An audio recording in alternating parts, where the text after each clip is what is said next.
and welcome to Window on the World, a show where we share the experiences of students and faculty who take advantage of some of the many study abroad opportunities offered here at Missouri Southern State University. I'm McKinzie Payton, and today I have some students who spent some time in Cuba this May. How are you guys doing today? All right. Yep. Could you start off by introducing yourselves, tell us your major or what you do here at Missouri Southern? Okay. I'm Garrett Pekarek. I am a sociology major, anthropology minor. I am a junior now, almost a senior. I'm Richard Nicodemus DeCampa, and I'm a dual major in the honors program for sociology and political science with a minor in international relations. I'm Bill Fischer. I teach Latin American history here at Missouri Southern in the social science department, as well as the introductory United States history courses. So you guys spent some time in Cuba, which has previously been closed off to visitors from the United States. What made you guys decide to take this trip?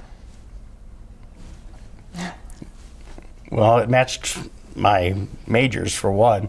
The political history between America and Cuba is relatively intense and therefore very interesting, but we don't get to see beyond the wall. So going there gives you a better perspective than just what you're taught in class. I agree with that, and I think part of the reason for me that I chose this trip over others is because it had been so closed off for so long. There are a lot of interesting trips this summer, a lot of cool places that we could have gone, but Cuba is someplace it's relatively new for Americans to be able to go to legally anyway. So. I've been teaching Cuban history in my courses for a long time, but I'd never actually been there. So for me, it was a real treat to be able to go and see some of the places and monuments to the figures that I've been teaching about for a long time. So had you guys all traveled abroad before? Were you nervous about going? I had never left the country before, so this was my first time. I didn't know what to expect. I went online and I read some articles and some guidebooks about what I should expect, but I really did not know what we would be walking into necessarily. I've been overseas in the Army, but Cuba still made me a little bit nervous. So. I've spent a lot of time abroad, especially in Latin America, but I'd never been to Cuba because other than a trip like this, it's difficult for Americans to go there. So it was a good opportunity. So before we started, you guys were talking a little bit about it was a very structured trip instead of having a lot of freedom. Do you feel like that changed your experience any? Good. Yeah, definitely. We couldn't see everything, well, at least that I wanted to see. For me, going to Cuba, I wanted to see how the people were living, how they were acting. I wanted to study the culture and the society.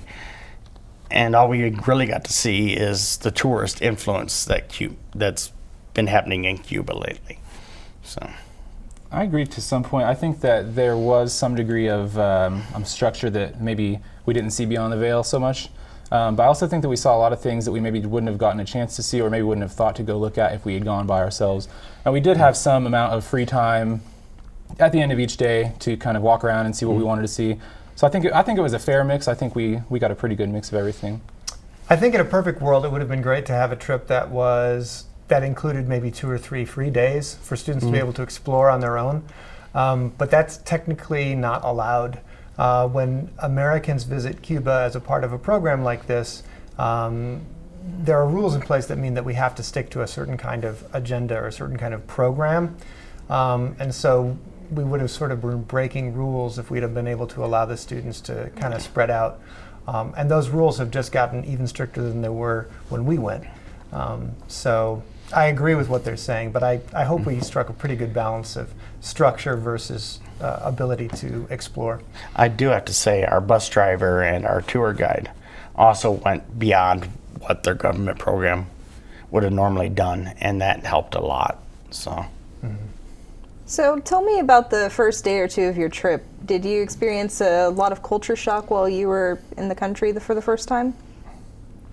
For me, I was surprised at how similar it was. Having never been abroad, and you hear Cuba described as this third world country, and you maybe think that there's not going to be a lot of amenities that you're used to as an American. And that kind of surprised me in that there was running water. We did have, we had access to bottled water. We had access to internet. We had to pay for it, on a by-the-hour basis. But most of the things that you could want were readily available to some degree. So that was one thing that really surprised me, is it was very similar, but at the same time, there was a lot of difference. I mean, it was a lot more impoverished than a lot of places that you could go in the States. I didn't really ever find myself thinking that I just couldn't handle the differences, but there were definitely some kind of surprising differences. I'll agree with that totally, and I don't even have anything to add to that. One thing that struck me is that Cuba is actually a very safe country. It's got something of a negative reputation inside the United States for all kinds of historical reasons, but in terms of a country to visit, it's actually quite safe. You're not running a lot of risks going there. And so I found it to be a comfortable place to visit, a comfortable place to be a tourist.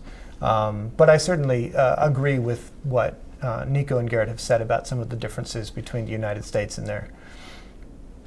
So, while you were out, did you have a lot of time to sample local cuisine or eat anything interesting while you were there?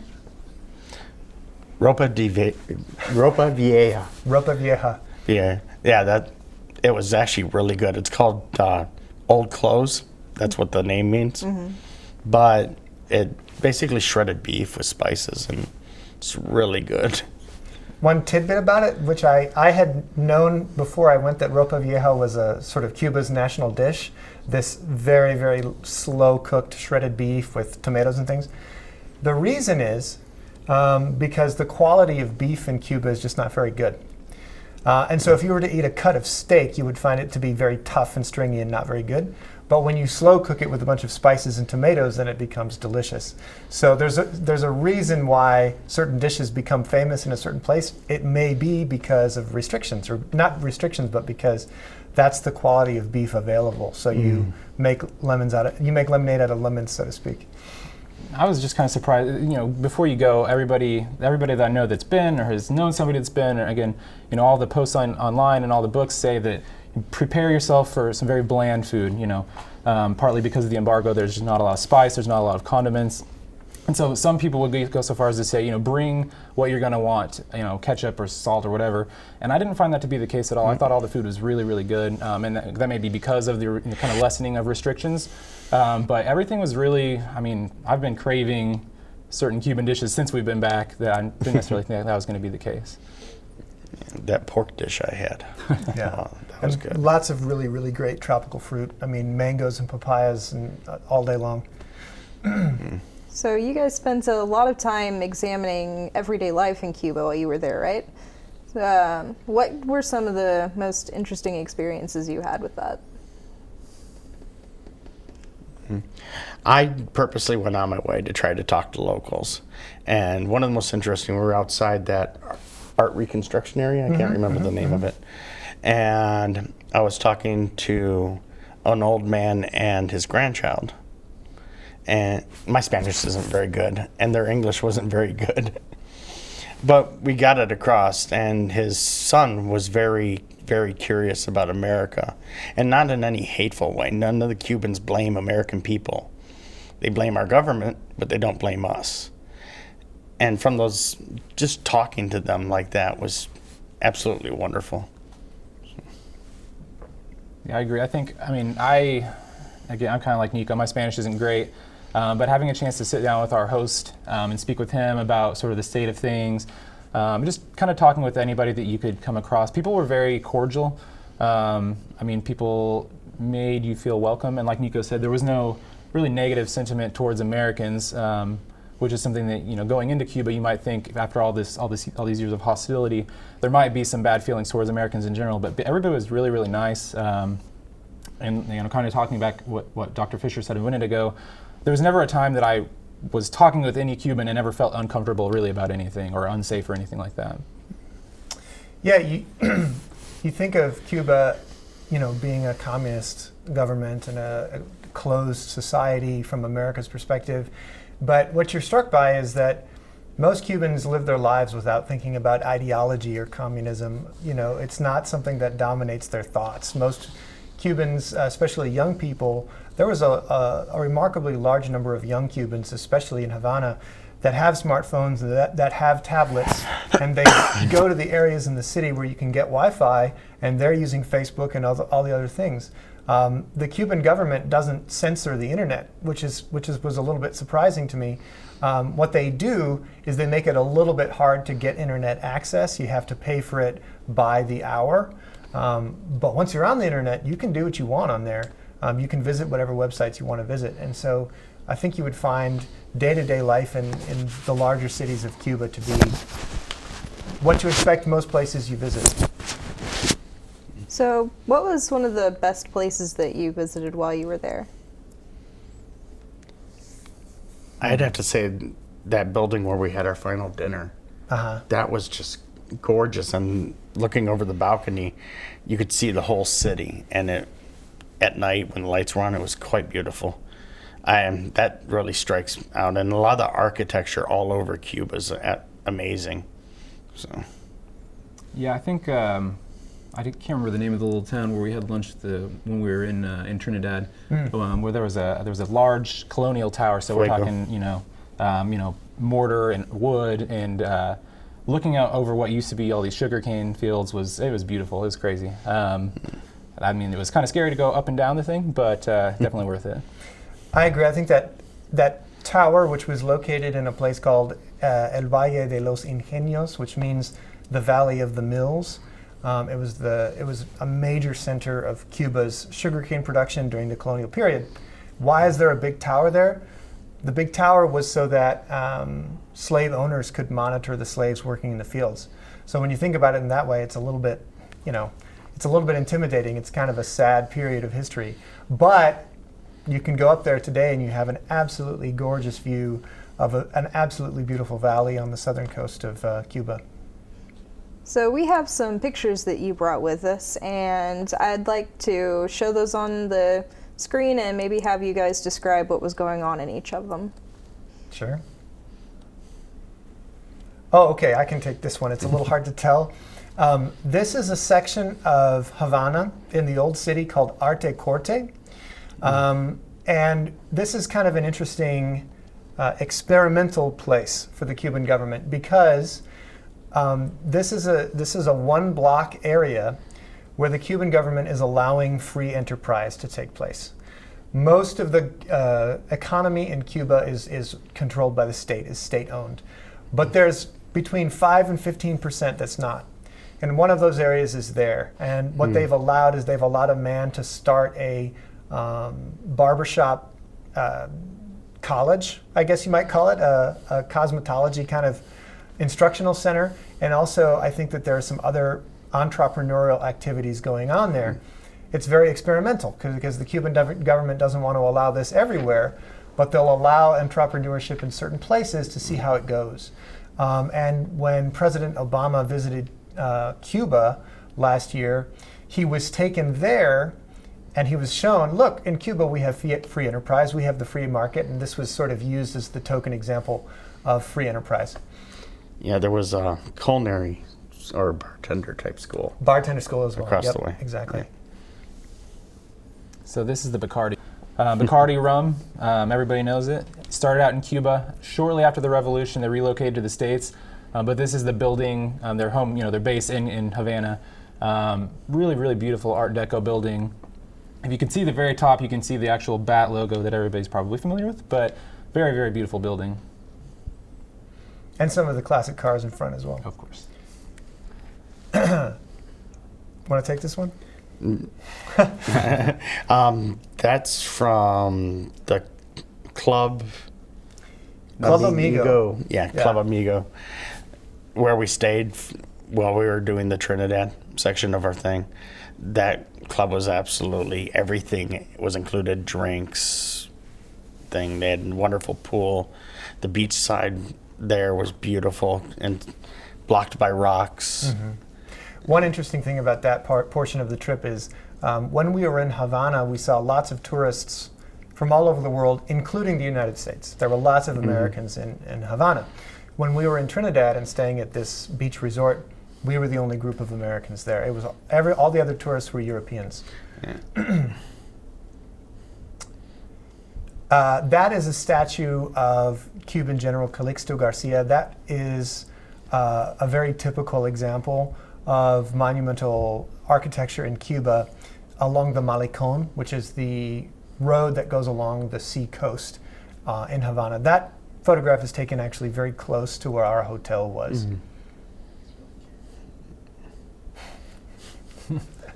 And so a wax representation of Camilo Cienfuegos and Che Guevara. This is at the Museum of the Revolution. And everything there obviously was geared towards, it was very pro-revolution, very propaganda-laden, if you will. And particularly Che and Camilo, really more Che than anything, but they're very well-known revolutionary figures in Cuba, sort of martyrs, you might say, definitely icons. And so this entire room was dedicated to the two of them, and it was kind of a neat area. I thought it interesting that that same museum had a bust of Abraham Lincoln. Right. This is just another example of the extremely beautifully restored old Chevys and Fords that you see all over Havana. You see a mixture these days. You see these old cars for sure, some of which are beautifully restored, some of which are not so beautifully restored. But you also see a lot of Chinese and Korean cars now that are new, that are from the last few years. That's the farmer's market. Yes, that's a farmer's market in Havana. And what's interesting to note about this is another example of private business. The people selling fruits and vegetables in this market were not doing so working for a state agency, but were rather working for their own profit. They were selling things that they had grown or that business partners of theirs had grown. So most of the Cuban economy is state-run, but this market is not. That's another shot of the same market. What were some of the your favorite fruits or vegetables that we had? Oh man, fresh pineapple every morning was kind of hard to beat. And then the one example of papaya that I had that was really good. The rest wasn't so good. Yeah, the pineapple was awesome. So I loved the mangoes most of all, personally. my host had passion fruit at the table. I don't know if you guys experienced that or not, but that was pretty good too. I didn't get any passion fruit. I was there. Oh, this one. You guys want to handle this one? So this was at Ernest Hemingway's home in Cuba. So the 4 gravestones are actually his pets that have died. And then the background is at the Pilar. The Pilar. His boat. So Hemingway spent a lot of time in Cuba. As we learned on our second day, I believe, he wasn't as big a fan of Cuba, maybe as Cuba is of him.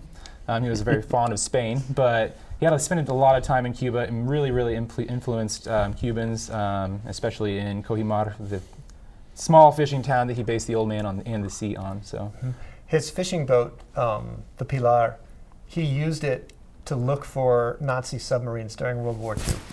He and his friends would motor out of the harbor and go around looking for U-boats, hoping that they could find one and call in an airstrike. They never found one, but they were looking, so that's good.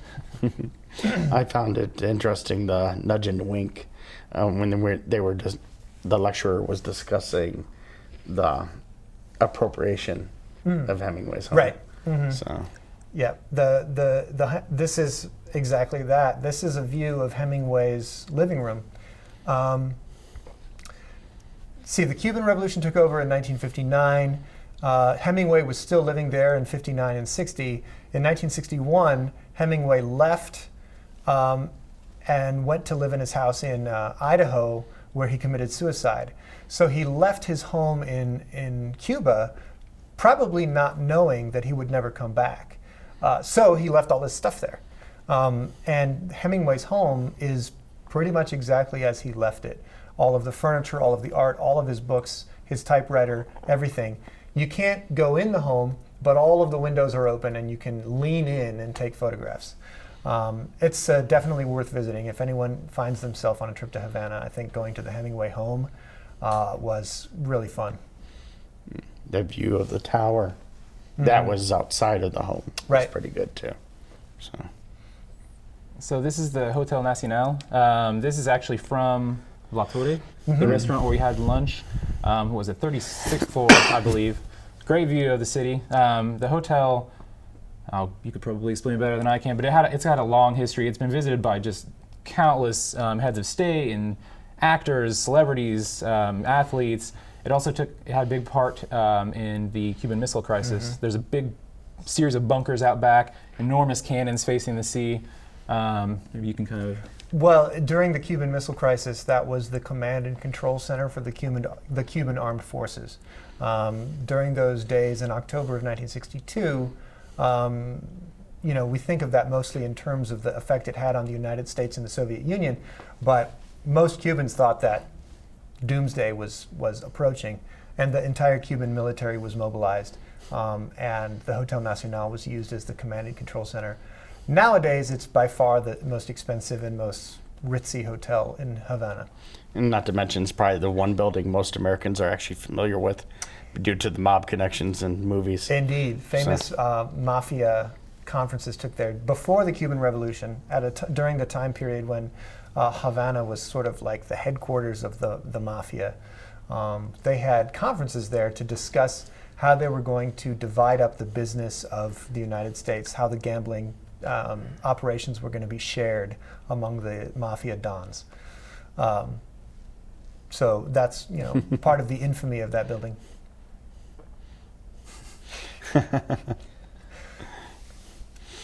That's the museum again, and those were the bullet holes. Well, it used to be a presidential palace, and when the revolution happened, they came in guns a-blazing as Batista escaped. And the bullet holes, they just left them there for display. And in the foreground is a bust of Jose Marti, who's kind of Cuba's founding father, his sort of intellectual founding father, a great national hero. And you actually see, when we think of Cuba, we think of, Che Guevara and Fidel Castro. I would say you probably see more busts and images of Jose Marti than any of them. Oh, by far.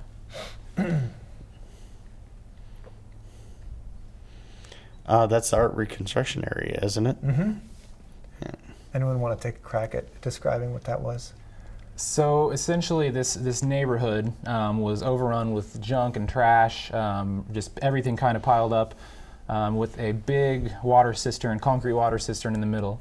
And what this group did is they went in, they cut a big hole in the side of the cistern, made that their workspace, they cleared away all the trash, all the debris, and they basically just started making art. There's murals all over the place. There are sculptures. They actually teach courses, teaching students, young children how to paint or how to sculpt or things like that. And music. Yeah, and music. They said there's something like 400 such projects around the country, and I think 40 something maybe just in Havana.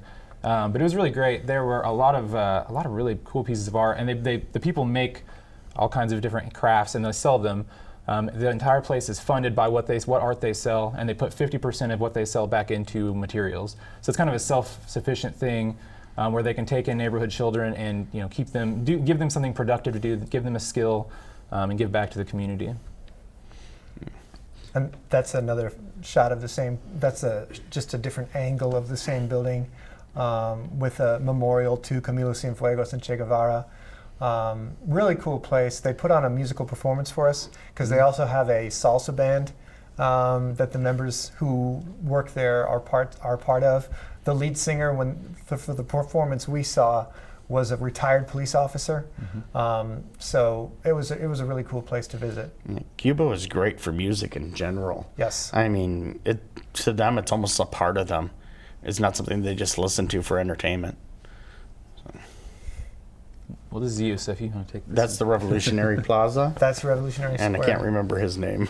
So in the back, there's a big portrait of Camilo Cienfuegos, who was one of Fidel Castro's second-in-commands during the revolution. We think most of Che Guevara, but at the time, Camilo Cienfuegos was just as important, if not perhaps more so. And his image is all over the city. He's almost like a secular saint, the way that Che Guevara is. And so in Revolution Square, one of the buildings on the side of the square has Camilo's face, the other one has Che Guevara's face, And then at the other end is a massive monument to Jose Marti.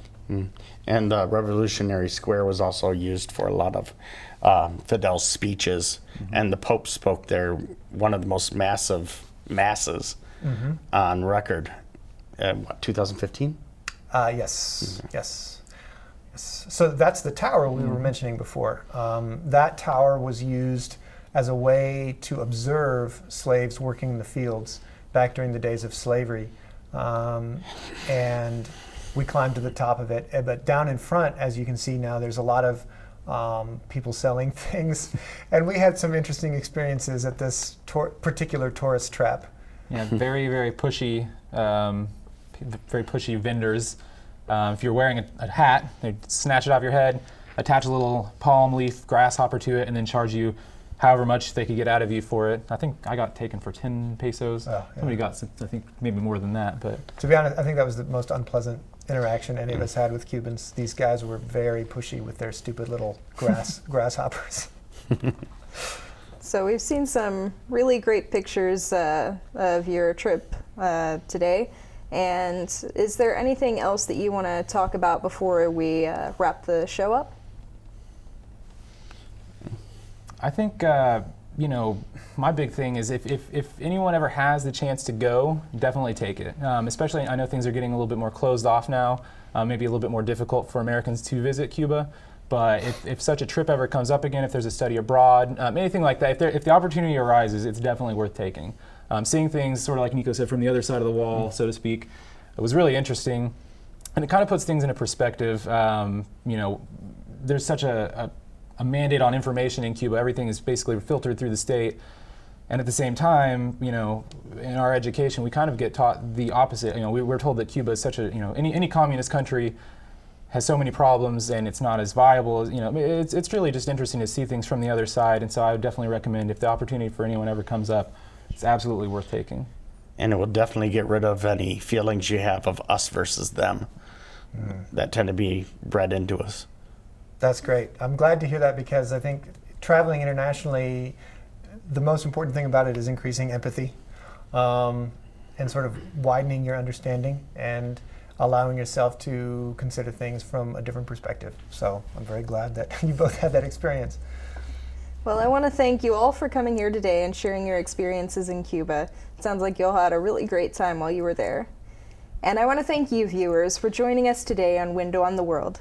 Tune in next time on KGCS for another episode. I'm McKinzie Payton, and I hope you have a wonderful day.